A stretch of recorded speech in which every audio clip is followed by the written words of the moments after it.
नमस्कार, हिंदी खबर देख रहे हैं आप। मैं हूं आपके साथ अंकिता शुक्ला। बिग बुलेटिन में आप सभी का बहुत बहुत स्वागत है। आज हम चर्चा करेंगे हल्द्वानी में मल्लिकार्जुन खड़गे के कार्यक्रम स्थल के शुद्धिकरण का मुद्दा तूल पकड़ता जा रहा है। राज्यसभा में कांग्रेस के राष्ट्रीय अध्यक्ष मल्लिकार्जुन खड़गे ने इस मामले पे अधिनियम के तहत कार्रवाई की मांग की है, जिस पर बीजेपी सांसद जेपी नड्डा ने कहा कि इस पूरे प्रकरण की जांच कराई जाएगी। वहीं उत्तराखंड कांग्रेस का कहना है कि बीजेपी अगर कार्रवाई को लेकर गंभीर है तो इस मामले में अब तक कोई गिरफ्तारी क्यों नहीं की गई। अब देखिए, इसी विषय पर चर्चा करेंगे, लेकिन उससे पहले रिपोर्ट देखिए। हल्द्वानी शुद्धिकरण पर कांग्रेस का वार, दलित विरोधी क्यों नहीं हुए गिरफ्तार। राज्यसभा में कांग्रेस ने उठाया मामला, दलित अपमान से जोड़कर बीजेपी को घेरा। हल्द्वानी में मल्लिकार्जुन खड़गे के कार्यक्रम स्थल पर शुद्ध यज्ञ के मामले की गूंज राज्यसभा में सुनाई दी।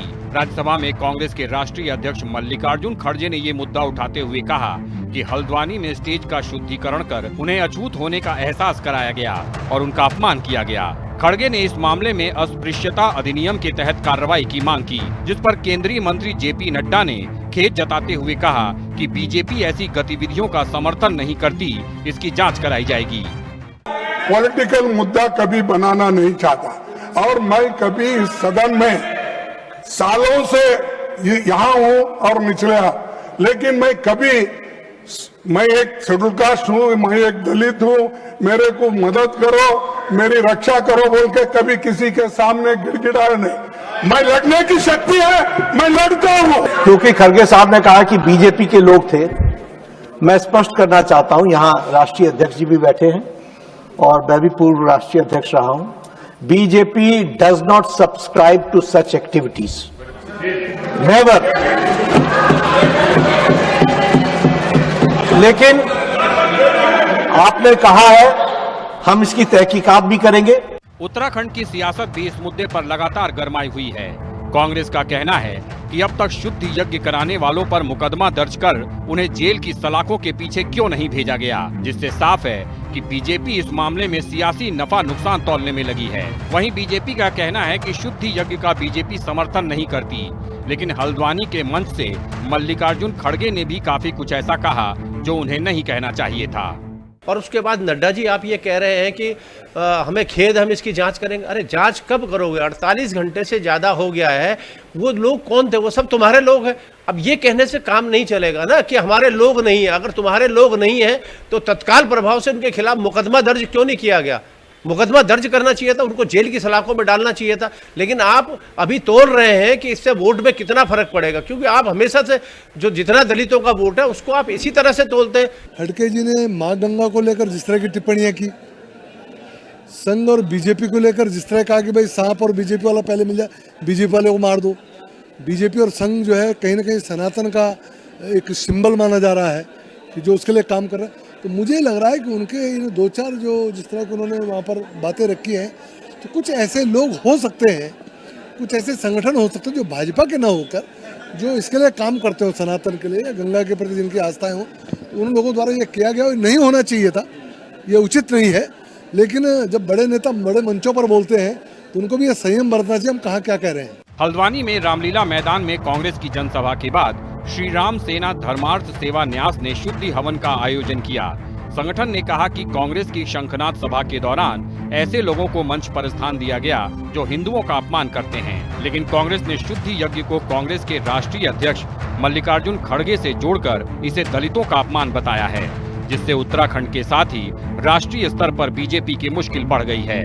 देखना होगा कि अब शुद्धि यज्ञ कराने वाले संगठन के सदस्यों पर कार्रवाई होती है या अभी इस मामले पर बवाल और बढ़ने का इंतजार किया जाता है। देहरादून से संवाददाता दीपिका भंडारी और शुभांगी भट्ट के साथ ब्यूरो रिपोर्ट, हिंदी खबर। तो चलिए चर्चा की शुरुआत करते हैं। हमारे साथ कांग्रेस पार्टी से संदीप चमोली जी जुड़ चुके हैं, अंकेश भंडारी जी यूकेडी से, और इसी के साथ डॉक्टर वीके डोभाल जी हमारे साथ वरिष्ठ पत्रकार के तौर पे जुड़ चुके हैं। सबसे पहले संदीप जी आपके साथ चर्चा की शुरुआत करूंगी। संदीप जी, देखिए जिस तरीके का ये पूरा सिनेरियो देखने को मिल रहा है, मल्लिकार्जुन खड़गे ने आज राज्यसभा में तमाम चीजें बोली और देखिए जेपी नड्डा ने जांच का आश्वासन भी दिया, लेकिन जो सबसे महत्वपूर्ण बात है कि जिस तरीके से मल्लिकार्जुन खड़गे जो बयान देते हैं, आप बीजेपी और आरएसएस का कंपैरिजन कर रहे हो सांप के साथ, और उसी के साथ आप कह रहे हो कि सांप को छोड़ दो, पहले बीजेपी और आरएसएस के जो कार्यकर्ता है उन्हें मार दो। इस बयान को किस तरीके से देख रहे हैं? ये बयान क्या सही है? क्या एक राष्ट्रीय पार्टी के जो हमारे दलित अध्यक्ष हैं, जिनको बाबा साहब के संविधान ने इतनी ताकत दी है कि आज वो देश की सबसे पुरानी पार्टी के अध्यक्ष हैं, क्या उनके मंच का गंगा जल से शुद्धिकरण करना क्या इस उत्तराखंड में या इस देश में कोई संवैधानिक चीज है? आप समझिए किस प्रकार की मानसिकता जो श्री राम सेना नास के जो लोग थे, जो बीजेपी से संबंधित संगठन है, बीजेपी से समर्पित होकर चलता है, बहुत संगठन उस कार्य, वो एक राजनीतिक कार्यक्रम था। अगर मल्लिकार्जुन खड़गे जी के किन्हीं शब्दों से उन्हें आपत्ति थी, वो विरोध दर्ज कर सकते थे। वो सार्वजनिक मंच पे हुआ कार्यक्रम था, वो किसी मंदिर परिसर या किसी अन्य ऐसे परिसर में हुआ कार्यक्रम नहीं था। उनके द्वारा अगर कोई शब्द कहे गए हैं, उनको बुरे भी लगे थे, तो कम से कम जो हरकत उनके द्वारा की गई है, ये उनकी दलित विरोधी मानसिकता को सीधे तौर पर दर्शाती है, पहली बात। दूसरी बात, अगर बीजेपी के जेपी नड्डा जी कहते हैं राज्यसभा में कि वो हमसे संबंधित लोग नहीं थे, लगभग 48 घंटे बीत जाने के बाद भी अगर उनपे एसटी एसटी एक्ट में अगर अभी तक अभियोग पंजीकृत नहीं हो पाया है, तो ये सीधे सीधे तौर पर उत्तराखंड में जो पुष्कर सिंह धामी जी की सरकार है, ये दलित विरोधी मानसिकता को दर्शाती है।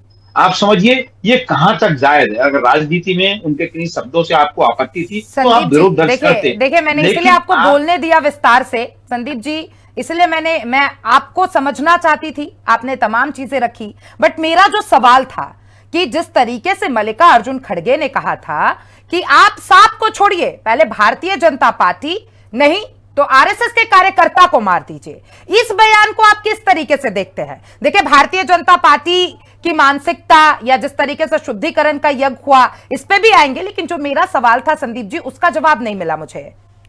देखिए, अगर मैं फिर इस बात को अंकिता जी दोहराऊं, अगर उनके शब्दों से बीजेपी को लोगों को कोई आपत्ति थी, बीजेपी के किसी साथी के द्वारा तो कोई आपत्ति दर्ज नहीं कराई गई ना। अगर आपत्ति थी तो वो उनके लिए बहुत सारे मार्ग विरोध के खुले हुए, वो विरोध प्रकट कर सकते थे, ये एक राजनीतिक तरीका होता, विरोध हो सकता था। लेकिन एक दलित अध्यक्ष के मंच को, ये आपकी कैसी मानसिकता है? उनके मंच को आज गंगा जल से पवित्र करते हैं। गंगा जल से पवित्र पता कब किया जाता है? जब किसी के घर में मृत्यु हो जाती है, जब आपके यहाँ कोई गलत चीज हो जाती है। मतलब आप कैसी सोच को इस सदी में लेके चल रहे हैं? ये सोच जो ठीक है संदीप जी, हनी पाठक जी हमारे साथ भारतीय जनता पार्टी से जुड़ चुकी है। हनी पाठक जी हमारे साथ भारतीय जनता पार्टी से जुड़ चुकी है। हनी जी, पहले तो बहुत बहुत स्वागत है आपका हिंदी खबर पे। और हनी जी, आपने सुना होगा संदीप जी की तमाम बातें, क्या कहना चाहती है आप? क्योंकि देखिए जिस तरीके से आज ये मुद्दा राज्यसभा में गूंजता नजर आया, जेपी नड्डा ने इस पे जांच के आदेश भी दिए हैं, लेकिन देखिए एक और जो सवाल मन में उठ रहा है कि एक तरफ केंद्रीय नेतृत्व कहता है कि जांच कराएंगे, दूसरी तरफ आपके विधायक जी कहते हैं कि मल्लिकार्जुन खड़गे को ऐसा नहीं बोलना चाहिए था। तो ये जो आपसी तालमेल है, ये देखने को नहीं मिल रहा है। हनी जी, देखिए हर व्यक्ति का अपना अपना स्टैंड होता है सोचने का। जैसे अंकिता जी, आपके नेशनल चैनल की डिबेट पर मैं बैठकर यही कहूंगी कि जिस प्रकार से आपने ओपनिंग कमेंट में सवाल किया संदीप चमोली जी की बात से काफी हद तक मैं भी सहमत हूं कि इस प्रकार की किसी भी चीजों का निश्चित रूप से हम निंदा करते हैं। और आज संसद सत्र में भी अगर इस मुद्दे पर जेपी नड्डा जी बोल रहे हैं और कह रहे हैं कि हम इसकी जांच करेंगे, तो ये देखा जा सकता है कि भारतीय जनता पार्टी इस तरीके के किसी भी मुद्दे पर किसी भी रूप में किसी का साथ और समर्थन नहीं देती है। लेकिन जहां तक रही बात हमारे विधायक श्री विनोद चमोली जी की, तो उनका भी कहना पूरी तरह से 100% सच है। आप भाजपा को कह रहे हैं सांप, आरएसएस को कह रहे हैं सांप, इस तरीके के वक्तव्य आप किसी भी जगह पर आकर, ठीक है लोकतंत्र है, सबको अपनी बात रखने का अधिकार है, लेकिन इस तरीके की बातों को रखना कहां तक जायज है, कहां तक जायज, और ये कब तक चलेगा जो आप हमेशा इस तरीके की अनर्गल बयानबाजी करते हैं?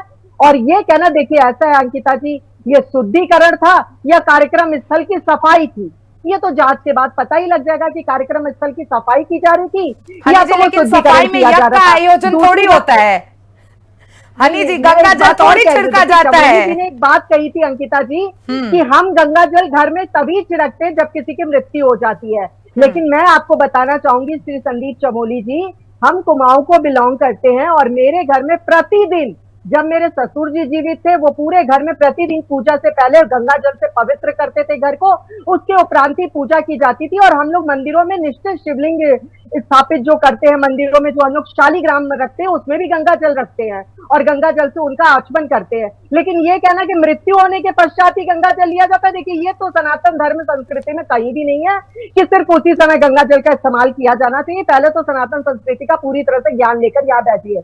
मैं बहुत जल्दी इसलिए बोल रही हूँ क्योंकि आपकी डिबेट में 20 मिनट होता है, उसमें पूरी तरह से बात मैं रख नहीं पाती हूँ। दूसरी बात मैं ये कहना चाहूंगी, किसी भी कार्यक्रम के बाद सफाई करी जाती है, वो हिंदू रक्षा दल है, आप जाइए उन पर कार्यवाही करिए, केस करिए, हमने तो एकदम मना नहीं किया। लेकिन हम क्यों आए किसी पर केस करने के लिए? हाँ, आप लोग तंत्र में आपके ऊपर कितने केस करें हम? आप तो जब मुंह खोलते हैं तभी जबान से जहर उगलते हैं। तो इतने केस हो गए हैं आपके लिए, इतने केस तैयार हो चुके हैं, आपको फिर भी शर्म नहीं है। तो आप जो कह रहे हैं कि भारतीय जनता पार्टी की सत्ता है वो केस करे, तो भाई संदीप भाई, केस आप वो चिकने घड़े हो चुके हैं जो पूरी तरह से बेशरम और सीधी पार्टी होती है, और उस पर केस लेके लगातार बोले और जो स्टार्ट है इनकमिंग इनकी पूरी तरह से बंद हो जाती है, भले ही म्यूट कर दीजिए। कांग्रेस प्रवक्ताओं के कब्र में ये सबसे बड़ी बीमारी है और ये घातक बीमारी है, ये घातक बीमारी है कि किसी भी डिबेट में बोलकर बैठ के लगातार बोलना एक मानसिक विकलांगता और घातक बीमारी का लक्षण हो सकता है। जल्द से जल्द इनको किसी वैद्य को और एक अच्छे न्यूरोलॉजिस्ट को दिखाना चाहिए। संदीप भाई, अगर नहीं है संपर्क में कोई तो मुझे बताना। दूसरी बात, कांग्रेस 70 साल राज करके भी दलितों को अछूत का याद दिलाती है, लेकिन भारतीय जनता पार्टी ने किसी भी रूप में, किसी भी श्रेणी में इस तरीके की चीजों को नहीं रखा है। अगर हम दलित के अपमान की बात करे होते तो निश्चित रूप से किसी भी रूप में, किसी भी जगह पर हमारे प्रधानमंत्री से लेकर द्रौपदी मुर्मू से लेकर जो देश की राष्ट्रपति हैं, इनको इन्होंने क्या क्या नहीं उगला, क्या क्या नहीं उगला, उस चीजों के बारे में थोड़ा बात करिए तो थोड़ा अच्छा लगेगा। सर देखिए, कानून अंधा नहीं होता है, पहले जांच करी जाती है फिर एफआईआर करी जाती है। आप एफआईआर करिए ना, एफआईआर करिए, जांच करी जाएगी। कांग्रेस को हर मुद्दे पर अछूत कहलाना कहां तक जायज लगता है? और जिस विभाजनकारी चीजों की ये बात कर रहे हैं, कल हम भी मना रहे हैं आपके विभाजन विविधता दिवस, हम मना रहे हैं। जो आपने विभाजन का दंश कांग्रेस पार्टी ने भारत को दिया था, भारत पाकिस्तान को अलग किया, वो भी बिना मैप के, जहां मर्जी हो वहां पे लाइन खींच दी थी। आधी खटिया उधर हिंदुस्तान तो आधी एक बंदे की खटिया पाकिस्तान जाकर लग रही थी। ठीक है, विभाजनकारी हमारे साथ यूकेडी के प्रवक्ता भी है अंकेश भंडारी जी, उनका रुख करना चाहूंगी। देखिए अंकेश जी, जिस तरीके से ये पूरा प्रकरण आप देख रहे हैं, देखिए सबसे महत्व, इनको बोलिए फिर अपनी आउटगोइंग स्टार्ट कर दे लगातार बीमारी के शिकार, फिर बोलना शुरू कर दो। हनी जी देखिए, संदीप जी, हनी जी देखिए यहाँ पे हम चर्चा करने आए हैं और जिस मुद्दे पे उस मुद्दे पे रहकर चर्चा करें तो ज्यादा बेहतर रहेगा। अपना इलाज कराओ, मुद्दे पर लगातार बोलना एक बीमारी का लक्षण होता है। न्यूरोलॉजिस्ट से मैं आपके लिए टाइम लेती हूँ, सभी कांग्रेस प्रवक्ताओं के लिए, क्योंकि आप सब में ये बीमारी है। और चलिए ठीक है, अंकेश भंडारी जी का रुख करना चाहूंगी। देखिए मेरे पास समय कम है, जिस मुद्दे पे बहस करना है उस मुद्दे पे चर्चा की जाए तो ज्यादा बेहतर होगा। अंकेश भंडारी जी, देखिए जिस तरीके से एक तरफ कांग्रेस पार्टी कह रही है कि दलितों का अपमान किया गया है और इसीलिए शुद्धिकरण का जो यज्ञ किया गया हल्द्वानी में, आपने देखा, और देखिए आज राज्यसभा में भी यह मुद्दा गूंजते नजर आया। अगर मैं उत्तराखंड की बात कर लूं तो कई ऐसे मामले आए हैं जिसमें दलितों के साथ अत्याचार का भी मामला उजागर हुआ। टिहरी में भी हमने देखा था किस तरीके से हुआ था। तो क्या लगता है कि जिस तरीके से क्या दलितों के साथ अत्याचार का मुद्दा उत्तराखंड में बढ़ रहा है क्या? अंकिता जी, पहले तो सबसे बड़ी बात यह है कि वैचारिक रूप से मतभेद हो सकता है, लेकिन क्या विरोध करने का तरीका सही था, ये भी बड़ा सोचनीय विषय है। और दूसरी बात यह कि शुद्धि एवं जो हवन की बात कर रहे हैं, क्या इसकी आवश्यकता थी? एक पार्टी का मुखिया यदि दलित है और वो भाषण वो किसी प्रकार से हो सकता है दूसरी पार्टी में है, वैचारिक रूप से आपके मतभेद हो सकते हैं, लेकिन उस मतभेदों को इस प्रकार से एक खुले तौर पर समाज को विभक्त करना या विभक्त करने के लिए जिस प्रकार से आप कार्य योजना बना रहे हैं, इस प्रदेश में उस प्रकार का माहौल बनाने का काम कर रहे हैं लगातार पिछले कई समय से दिख रहा है कि इस प्रदेश में जो है तमाम किसी न किसी मुद्दे को कैसे भ्रमित किया जाए, कैसे उसको जो है बदलाया जाए, उसमें कहीं ना कहीं इस प्रकार के ट्विस्ट लाने का काम किया जाता है। और आज खुले तौर पर जिस प्रकार से एक दलित अध्यक्ष जो कि कांग्रेस पार्टी के अध्यक्ष हैं, राष्ट्रीय अध्यक्ष हैं, और यहाँ तक कि राज्यसभा के भी वो जो है लीडर ऑफ अपोजिशन भी हैं, तो इस प्रकार की भावना कहीं ना कहीं दिखती है कि आज जो हम बात करते हैं कि भाई हमारे देश में हम वसुधैव कुटुंबकम की बात करते हैं, हम समाज को एक करने की बात करते हैं, हम बातें तो बड़ी बड़ी कर लेते हैं, हिंदू की बात करते हैं, उसकी बात करते हैं, लेकिन जब हम देश में अपने प्रदेश में जाकर के उसके जड़ों में जाने की बात करते हैं, तो वहां पर हम जाति में, धर्मों में, उनमें विभक्त करके जो अपने राजनीतिक लाभ लेना होता है उस हिसाब से आदमी चल रहा होता है। तो यहाँ भी मुझे लगता है अंकिता जी वही प्रोपेगेंडा जिस प्रकार से भारतीय जनता पार्टी की जो मानसिकता, उनसे जुड़े हुए जो संगठन है उनकी जो मानसिकता, क्योंकि वो संगठन जो अनुसरण उसी प्रकार से करेंगे जो उनके आका उन्हें कहेंगे, जब आका उन्हें कहा होगा तभी जाकर के इस प्रकार की घटना हुई है। तो कहीं ना कहीं समाज को बांटने का काम है। दलितों से इतनी पीड़ा है, इतनी परेशानी है भारतीय जनता पार्टी को वास्तविक रूप से तो दिख भी रहा है कि उनको पीड़ा है। जो बात करती है कि हिंदू समरसत्ता की बात करती है, जो बात करती है समाज को एक रखने की बात करती है, लेकिन जब आप वहां जाते हैं और आप देखते हैं कि राजनीति में किस प्रकार की राजनीति भारतीय जनता पार्टी कर रही है, तो उनका दोहरा चरित्र, चाल और उनका जो चित्रण दिखता है किस प्रकार से जनता को जो है खुले तौर पर और बरगलाने का काम कर रहे हैं। और खुले तौर पर जो है आज जिस प्रकार से आप देख रहे होंगे कि समाज में एक वैमनस्यता फैलाने का काम इनके द्वारा किया जा रहा है लगातार, चाहे वो धर्म की राजनीति हो इस प्रदेश में और चाहे इस प्रदेश में जाति की राजनीति हो, इन दोनों ही जगहों में, दोनों क्षेत्रों में आप देख रहे होंगे बड़े तेजी से। साथ ही साथ अंकिता जी मैं एक चीज और जोड़ना चाहूंगा, इसमें क्षेत्र की राजनीति, क्षेत्रवाद की भी राजनीति भारतीय जनता पार्टी हनी जी देखिए आपके समय में अंकेश जी ने इंटरप्ट नहीं किया था। हनी जी रुक जाइए, मैं आ रही हूँ आपके पास। अंकेश जी को उनकी बात रखने दीजिए। का कार्यक्रम किया, उनका बयान सुन लीजिए। कहीं से भी भारतीय जनता पार्टी ना कहा जाए इस चैनल के माध्यम से, उनका बयान सुना जाए, थोड़ा तथ्यों के साथ आया जाए। अगर भारतीय जनता पार्टी के नाम से उसको ना जोड़ा जाए। आप बीच में ना बोले, आपको भी समय दिया गया था। तो आप बार बार भारतीय जनता पार्टी ना बोले। आपने किसको वहां पर देख लिया भारतीय जनता पार्टी के व्यक्ति को, किसको भारतीय जनता पार्टी के व्यक्ति को देख लिया? तथ्य और सबूत के साथ बातें किया करो अंकेश भंडारी जी, बिना मतलब के बकवासबाजी करने के लिए डिबेट में मत आया करो। अगर तथ्य और सबूत ना हो तो मत बोला करो।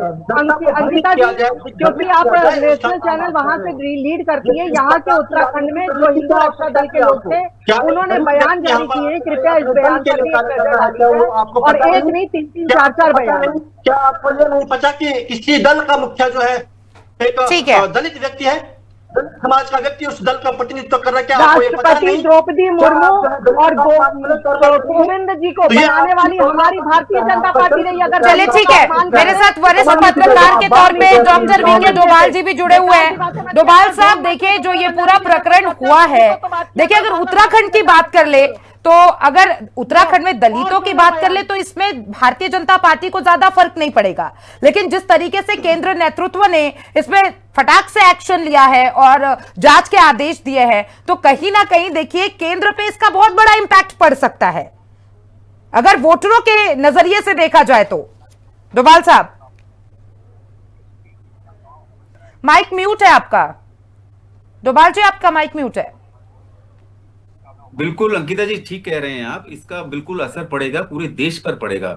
और ये जो मामला है ये नेता प्रतिपक्ष या कांग्रेस के राष्ट्रीय अध्यक्ष का नहीं है, ये मामला देश के उन करोड़ों लोगों से जुड़ा हुआ है जो हाशिए पर खड़े हैं। ये उनके मान सम्मान और अधिकार का भी एक मामला बनता है।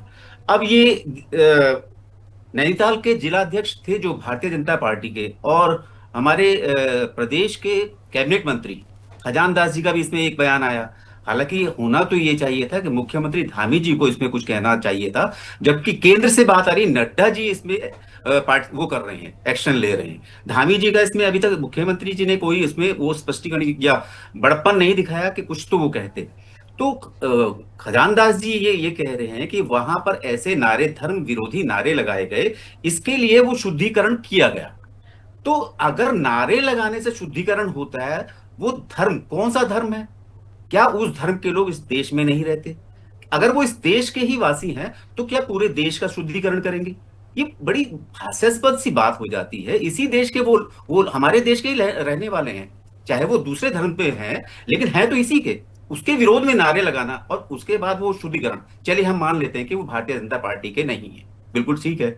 लेकिन इसमें जिस तरह की राजनीति शामिल हो गई है, उसमें श्री राम व्यास के राम के नाम पर सबसे पहले जो नाम आता है किसी राजनीतिक पार्टी का, वो भारतीय जनता पार्टी से स्पष्ट रूप से जुड़ता है।